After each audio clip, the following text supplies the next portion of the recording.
بسم اللہ الرحمن الرحیم وَإِذَا أَسْلَمَ رَجُلٌ عَلَى يَدِ رَجُلٍ وَوَالَاهُ عَلَى أَنْ يَرِثَهُ وَيَعْقِلَ عَنْهُ إِذَا جَنَى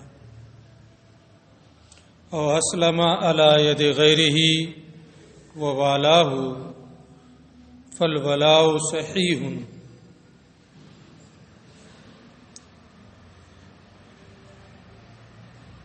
عقد موالات کی ایک اور صورت کا یہاں سے یہ ذکر کر رہے ہیں۔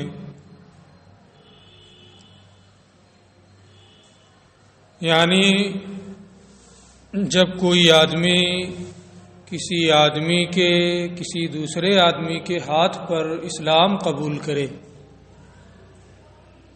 اذا اسلم رجل علی ید رجل، جب کوئی شخص کسی آدمی کے ہاتھ پر اسلام قبول کرے اور اس کے اقارب میں سے کوئی نہ ہوں، اور جس کے ہاتھ پر اسلام قبول کیا اسی سے عقد موالات کر لے، ووالاہ، اور جس کے ہاتھ پر اس نے اسلام قبول کیا ہے اسی سے موالات کرے، الا ان یرثہ ویعقل عنہ اذا جنى، کہ وہ اس کا وارث ہوگا اور اس کی دیت دے گا جب وہ جنایت کرے۔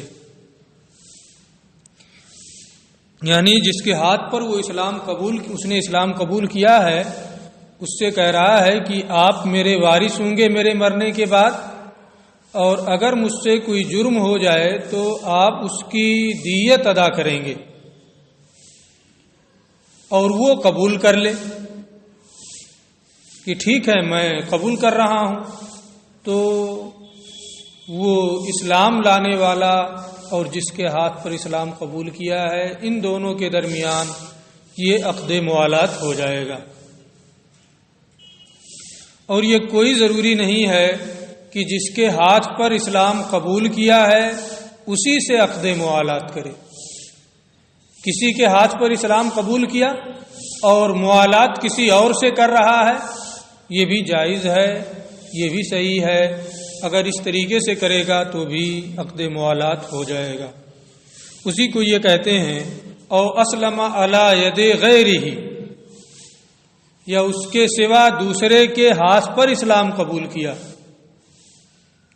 یعنی جس سے موالات کر رہا ہے اسلام اس کے ہاتھ پر قبول نہیں کیا ہے بلکہ اس کے علاوہ کسی اور کے ہاتھ پر اسلام قبول کیا، اور جس کے ہاتھ پر اسلام قبول نہیں کیا ہے اس سے موالات کر رہا ہے، ووالاہ، اور اس سے موالات کرے، فالولاء صحیح، تو یہ ولا صحیح ہے۔ یعنی دونوں صورتیں صحیح ہیں، جس کے ہاتھ پر اسلام قبول کیا ہے اس سے عقد موالات کرے تو وہ بھی صحیح ہے، اور اگر اس کے ہاتھ پر اسلام قبول نہیں کیا ہے اور اس سے موالات کر رہا ہے تو یہ بھی صحیح ہے۔ اب اگر اس نے قبول کر لیا تو یہ نافذ ہو جائے گا، وَعَقْلُهُ عَلَى مَوْلَاهُ، اور اس کی دیت، یعنی اگر کوئی جرم ہوا تو اس کی دیت دینا اس کے مولا پر ہے۔ دو چیزیں اس نے کہی، اگر میں مروں تو تم میرے وارث ہو، اور کوئی جرم ہو جائے تو تم دیت دو گے، تو دیت اگر کوئی جرم ہو جائے تو اس کا وہی مولا دے گا۔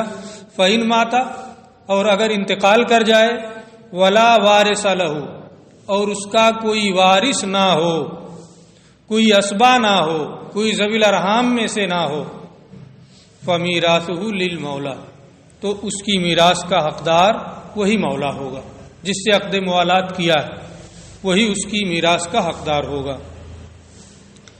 وَإِنْ كَانَ لَهُ وَارِثٌ، اور اگر اس موالات کرنے والے کا کوئی وارث باحیات ہے، کوئی وارث ہے، فَهُوَ أَوْلَىٰ مِنْهُ، تو وہ وارث مولا الموالات سے راجع ہوگا، یعنی وارث اس کی میراث کا حقدار ہوگا مولا الموالات کو نہیں ملے گا۔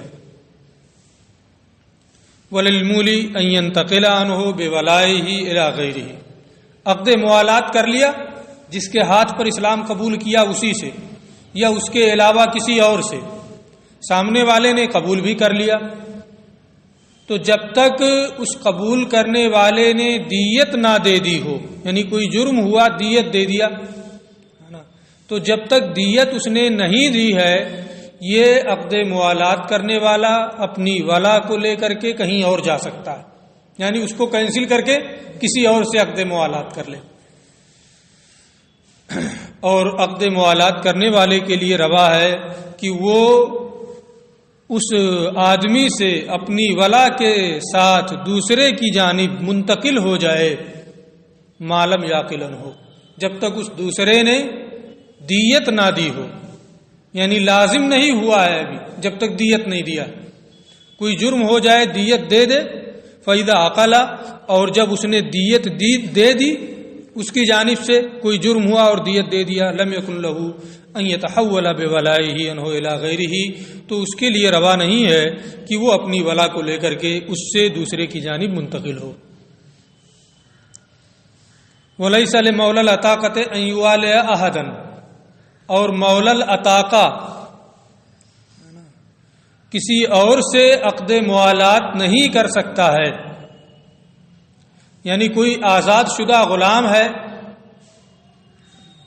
تو اس کا آقا جو ہوتا ہے وہ اس کا مولا، اس موتق کو بھی مولا کہا جاتا ہے، مولا العتاقہ، یعنی آزاد شدہ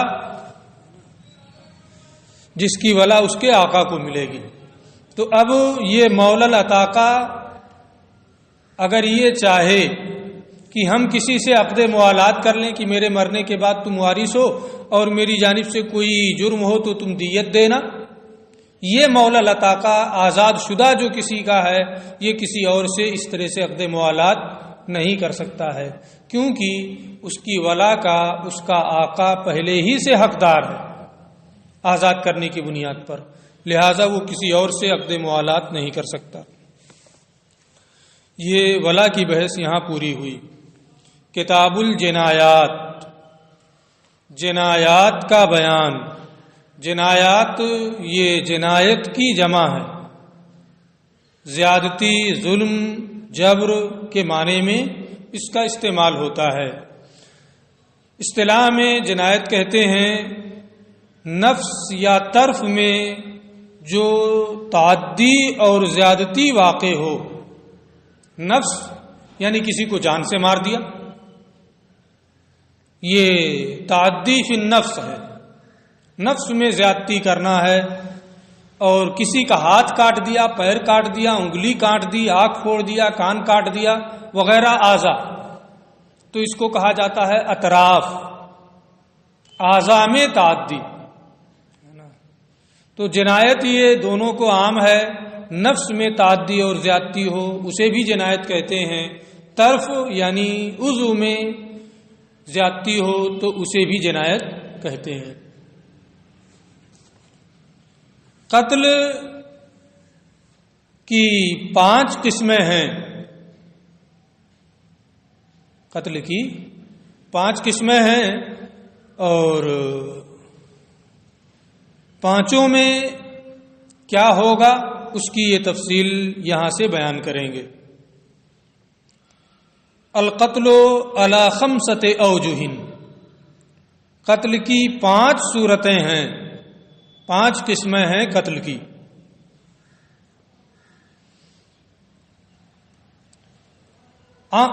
قتل عمد، قتل شبہ عمد،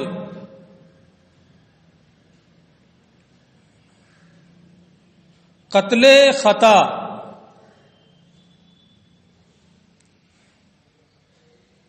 قتل جاری مجرا خطا، قتل بالسبب۔ کتنی قسمیں ہوئی؟ 5 ہو گئی نا۔ اسی کو یہ کہتے ہیں عمد و شبہ عمد و خطأ وما اجری مجرى الخطأ والقتل بسبب۔ نمبر 1 قتل عمد، نمبر 2 قتل شبہ عمد، نمبر 3 قتل خطا، نمبر 4 قائم مقام خطا، نمبر 5 قتل بالسبب۔ تو یہ قتل کی 5 قسمیں ہوتی ہیں۔ ہر ایک کا حکم کیا ہے اس کو یہ بتائیں گے، ہر ایک کی تعریف بھی۔ فالعمد ما تعمد ضربه بصلاح او ما اجری مجرى السلاح۔ قتل عمد دھاردار چیز سے جان بوجھ کر مارنا، ما تعمد ضربه بصلاح، دھاردار چیز کے ذریعے سے جان بوجھ کر کسی کو مارنا، یا دھاردار کے قائم مقام کے ذریعے سے جان بوجھ کر کسی کو مارنا۔ ایک تو تلوار ہے، وہ دھاردار ہے، اس سے کسی کو مارا، ایک تلوار نہیں ہے، لکڑی ہے، اس کو دھاردار بنا لیا ہے، پتھر ہے، اس کو دھاردار بنا لیا ہے، تو یہ دھاردار کے قائم مقام ہے۔ تو دھاردار چیز سے کسی کو جان بوجھ کر مارنا یا دھاردار کے قائم مقام کے ذریعے سے کسی کو جان بوجھ کر مارنا۔ دھاردار کے قائم مقام کا کیا مطلب؟ فی تفریق الاجزاء، جو دھاردار کے قائم مقام ہو اجزاء کو ٹکڑے ٹکڑے کرنے میں۔ جیسے دھاردار چیز سے کیا ہوتا ہے کہ اجزاء ٹکڑے ٹکڑے ہو جاتے ہیں، ایسے ہی وہ قائم مقام بھی اگر ایسا ہی ہے کہ اس سے اجزاء کے ٹکڑے ٹکڑے ہو جائیں تو اس کو جاری مجرا السلاح کہیں گے۔ کل محدد من الخشبی والحجر، جیسے دھاردار لکڑی اور پتھر، یہ دھاردار کے قائم مقام ہے۔ والنار، اور آگ، یہ بھی دھاردار کے قائم مقام ہے، آدمی اس میں جل جاتا ہے، اجزاء بکھر جاتے ہیں۔ تو دھاردار یا دھاردار کے قائم مقام کے ذریعے سے جان بوجھ کر کسی کو مارنا، یہ کیا ہے؟ قتل عمد ہے نا۔ اور چونکہ پتہ کیسے چلے گا کہ یہ جان بوجھ کر مارا ہے؟ وہ کہے گا میں جان بوجھ کر نہیں مارا ہوں، آپ کہیں گے جان بوجھ کر مارا، تو اسی کو علامت اور نشانی قرار دیا گیا۔ وہ کچھ بھی کہے، اگر دھاردار چیز سے مارا ہے نا، قائم مقام، دھاردار کے قائم مقام چیز کے ذریعے سے مارا ہے تو اس کو قتل عمد مانا جائے گا۔ اس کا حکم کیا ہے؟ یہ کہتے ہیں وموجب ذالک الماثم والقود، جان بوجھ کر کوئی کسی کو دھاردار یا اس کے قائم مقام کے ذریعے سے قتل کرتا ہے تو اس کا حکم گناہ اور قصاص ہے۔ ایسا کرنے والا گنہگار ہوگا اور قصاص بھی ہے۔ الا ان یعفو الاولیاء، مگر یہ کہ اولیاء معاف کر دیں۔ فمن عفی له من اخیہ شیء فاتباع بالمعروف، ہے نا۔ تو اگر اولیاء معاف کر دیں قصاص کو، گناہ تو معاف نہیں کر پائیں گے، قصاص کو معاف کر دیں، ہے نا، تو وہ معاف بھی ہو جائے گا، ہے نا۔ یہ حق انہی کا ہے، اور جب انہی کا حق ہے تو انہیں معاف کرنے کا اختیار بھی ہوگا۔ وموجب ذالک الماثم، اور اس کا حکم گناہ ہے اور قصاص ہے، مگر یہ کہ اولیاء معاف کر دیں تو معاف ہو جائے گا، کیونکہ یہ انہی کا حق ہے۔ ولا کفارۃ فیہ، اور اس میں کفارہ نہیں ہے، کیونکہ کفارہ جو متعین ہوتا ہے یہ شرع کی جانب سے اس کی تعین و تقدیر ہوتی ہے، اس میں رائے کا اور قیاس کا کوئی دخل نہیں ہوتا ہے کہ کوئی اپنے قیاس سے، اپنی رائے سے کوئی کفارہ متعین کر دے۔ اس میں اللہ کی جانب سے قتل عمد میں کوئی کفارہ بیان نہیں کیا گیا ہے، اس لیے اپنی رائے اور قیاس سے اس میں کفارہ متعین نہیں کیا جا سکتا ہے۔ اور یہ ایسا جرم ہے جس کا کوئی کفارہ نہیں ہے، جیسے زنا ہے، سنگسار کرنا، اس میں کوئی کفارہ دینا ہے؟ کفارہ نہیں ہے۔ تو یہ جرم بہت عظیم ہے، اس لیے ادنا میں اگر ہے، جیسے قتل شبہ عمد میں کفارہ، تو یہ کہنا ادنا میں ہے تو اعلیٰ میں بھی رہے گا، اعلیٰ میں ہو تو ادنا میں تو ہو سکتا ہے، لیکن ادنا میں ہو تو اعلیٰ میں بھی ہو یہ کوئی ضروری نہیں، کیونکہ وہ جرم اتنا عظیم ہے کہ اس کے لیے کفارہ بھی کافی نہیں ہے نا۔ تو ولا کفارۃ فیہ، اس میں کفارہ نہیں ہے۔ تو قتل عمد کا حکم کیا ہے؟ جان بوجھ کر دھاردار چیز یا اس کے قائم مقام سے کسی کو مارنے والا گنہگار ہوگا اور قصاص ہے۔ ہاں اگر اولیاء مقتول معاف کر دیں تو چونکہ حق انہی کا ہے اس لیے معاف ہو جائے گا۔ وشبہ العمد، اور قتل شبہ عمد، اس کی تعریف میں امام اعظم اور صاحبین کا اختلاف ہے، جس کی وجہ سے عمد میں بھی اختلاف ہوگا، لیکن یہی اس طریقے سے یہ بیان کر رہے ہیں کہ سارا اختلاف اسی میں آ جائے۔ وشبہ العمد، اور شبہ عمد عند ابی حنیفہ رحمہ اللہ تعالی، امام اعظم ابو حنیفہ رحمۃ اللہ تعالی علیہ کے نزدیک، ان یتعمد الضرب بما لیس بسلاح ولا ما اجری مجراہ،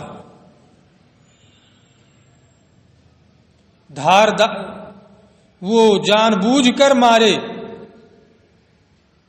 کیا ہے؟ جان بوجھ کر مارے ایسی چیز سے جو دھاردار نہیں ہے یا دھاردار کے قائم مقام نہیں ہے۔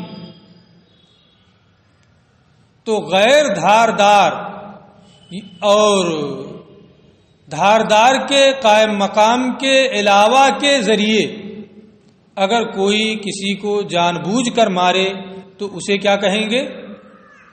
قتل شبہ عمد۔ یہ کس کے نزدیک ہے؟ امام اعظم کے نزدیک، یعنی دھاردار اور اس کے قائم مقام کے علاوہ کے ذریعے کے غیر کے ذریعے اگر کوئی کسی کو جان بوجھ کر مارتا ہے تو امام اعظم ابو حنیفہ رحمۃ اللہ تعالی علیہ کے نزدیک وہ شبہ عمد ہے۔ وقالا، اور صاحبین رحمہم اللہ نے فرمایا، اذا ضربہ بحجر عظیم او بخشبۃ عظیمۃ فہو عمد،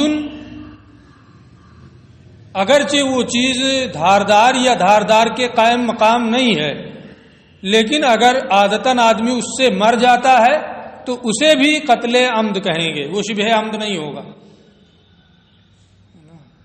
یہ صاحبین کا مذہب ہے نا، یعنی ان کے نزدیک تعریف یہ ہوگی کہ دھاردار کے ذریعے سے یا اس کے قائم مقام کے ذریعے سے یا ایسی چیز کے ذریعے سے جس سے آدمی عادتاً مر جاتا ہو، اگر کوئی کسی کو جان بوجھ کر مارے تو وہ قتل عمد ہے۔ ٹھیک ہے، اسی کو یہ کہتے ہیں۔ صاحبین نے فرمایا کہ جب کوئی کسی کو بڑے پتھر سے مارے، لیٹا ہوا ہے وہ چھت پہ گیا، لیا ایک کنٹل کا پتھر گرا دیا اسی کے اوپر، بچے گا وہ؟ اٹھایا بڑا سا بوٹا چھت کے اوپر لے جا کے رکھ لیا ہے کسی طریقے سے کہ جیسے نیچے آئے گا اس پہ لڑکا دیں گے، بچے گا اس سے؟ نہ یہ دھاردار ہے نہ دھاردار کے قائم مقام، لیکن عادتاً اس سے آدمی مر جاتا ہے۔ صاحبین فرماتے ہیں کہ یہ بھی قتل عمد ہے۔ یہ بھی کیا ہے؟ امام کے نزدیک یہ شبہ عمد ہے۔ امام کے نزدیک کیا ہے؟ شبہ عمد ہے، کیونکہ دھاردار یا اس کے قائم مقام کے ذریعے سے نہیں مارا ہے، اس لیے یہ شبہ عمد۔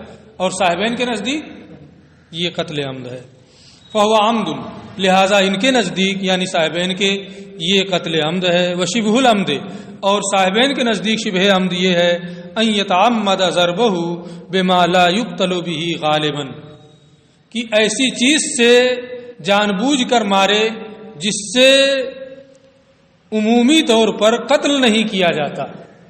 مثلا ہم ہی لوگ ڈنڈا لے کے مارتے ہیں، ہے نا، ہوتا ہے کبھی ہلکی پھلکی سزا دیتے ہیں، ایک ڈنڈا مار دیا ہے نا، تو اس سے آدمی مر جاتا ہے۔ اتفاق کسی نے مارا اور مر گیا، اتفاق ہے نا، تو نہ یہ دھاردار ہے نہ دھاردار کے قائم مقام ہے، اور نہ ہی ایسی چیز ہے جس سے آدمی عموماً مرتا ہو، یہ بس ایک اتفاق ہو گیا۔ تو صاحبین فرماتے ہیں کہ یہ شبہ عمد ہے نا، دھاردار بھی نہ ہو، اس کے قائم مقام بھی نہ ہو، اور ایسی چیز ہو جس سے عموماً قتل نہیں کیا جاتا، تو اس کو شبہ عمد کہیں گے. تعریف میں اختلاف ہو گیا کہ نہیں؟ امام کے نزدیک قتل عمد کیا ہے، قتل شبہ عمد کیا ہے، صاحبین کے نزدیک قتل عمد اور شبہ عمد کیا ہے، یہ ساری تفصیل ہم نے آپ کو بتا دی ہے نا. اس فرق کو یاد رکھیں تاکہ امتحان میں آئے تو پوری وضاحت کے ساتھ لکھ سکیں ہے نا. یہ نہ ہو کہ ایک کا دوسرے میں، دوسرے کا تیسرے میں، چوتھے کا پانچویں میں اس طرح سے ملا دیں کہ چیک کرنے والا بھی الجھ جائے کہ کہنا کیا چاہتے ہیں. اب قتل عمد کا حکم کیا ہے وہ تو بتا دیا ہے نا، جو کہ اس میں گناہ ہوگا اور قصاص ہوگا. صاحبین کے نزدیک جو قتل عمد ہے ان کے نزدیک اس میں وہ حکم ہوگا. اور شبہ عمد وہ موجب ذالک علی القولین، دونوں قولوں کے مطابق اس کا حکم، قتل شبہ عمد کا حکم. امام صاحبین جو تعریف کرتے ہیں شبہ عمد کی، ان کے نزدیک اس تعریف کے مطابق، امام جو تعریف کرتے ہیں شبہ عمد کی، ان کے نزدیک اس تعریف کے مطابق شبہ عمد کا حکم الماثم، گناہ، والکفارہ، اور کفارہ، یہ دونوں چیزیں ہیں. گناہ ہے اور کفارہ ہے. ولا قود فیہ، قصاص اس میں نہیں ہے، اس میں قصاص نہیں ہے. من قتل مومنا خطأ فتحریر رقبۃ مومنہ ودیۃ مسلمۃ الی اہلہ، یہ آیت کریمہ. جو جان بوجھ کر غلطی سے کسی مسلمان کو قتل کر دے تو مومنہ گردن آزاد کرنا اور اس کے گھر والوں کو دیت دینا ہے. پھر اور بھی احکام اس میں ہیں. تو اس میں کیا ہے؟ گناہ ہے اور کفارہ. ولا قود فیہ، اور قصاص نہیں ہے قتل شبہ عمد میں. وفیہ دیت مغلظہ، البتہ اس میں دیت مغلظہ ہے. کیا ہے؟ دیت مغلظہ ہے عاقلہ پر، جو اس کے قریبی لوگ ہیں. عاقلہ کون لوگ ہیں اس کا بیان آئے گا. دیت مغلظہ کیا ہے؟ 100 اونٹ، 1000 دینار، 10,000 درہم، تینوں میں سے کوئی ایک ہے نا.